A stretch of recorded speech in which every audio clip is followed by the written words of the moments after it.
সকলকে জানাই শুভ শারদিয়া। আজকে চলে এসেছি বাগবাজার সার্বজনীনে। উত্তর কলকাতার সাবেকি পুজোগুলোর মধ্যে এটি অন্যতম। বাগবাজার সার্বজনীনে না আসলে উত্তর কলকাতার ঠাকুর দেখাই কমপ্লিট হয় না। এবছর বাগবাজার সার্বজনীনের প্যান্ডেলটি হয়েছে রাজস্থানের হাওয়া মহলের আদলে। এই মুহূর্তে চলে এসেছি একদম মন্দিরের মধ্যে, যেখানে বিরাজ করছেন মা দুর্গা। মাকে সাজানোর জন্য শেষ মুহূর্তের প্রস্তুতি জোর কদমে চলছে। প্যান্ডেলটির বাইরের মতো ভেতরটিও খুব সুন্দর করে যত্নের সাথে নিপুণতার সাথে সাজিয়ে তোলা হয়েছে। বাগবাজার সার্বজনীনের আরও একটি সুন্দর আকর্ষণ হলো এই ঝাড়।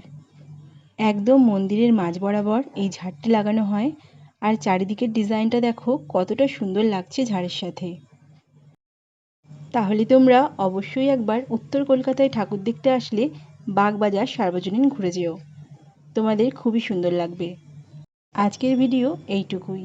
আবার তোমাদের সাথে অন্য ভিডিওতে খুব তাড়াতাড়ি দেখা হবে।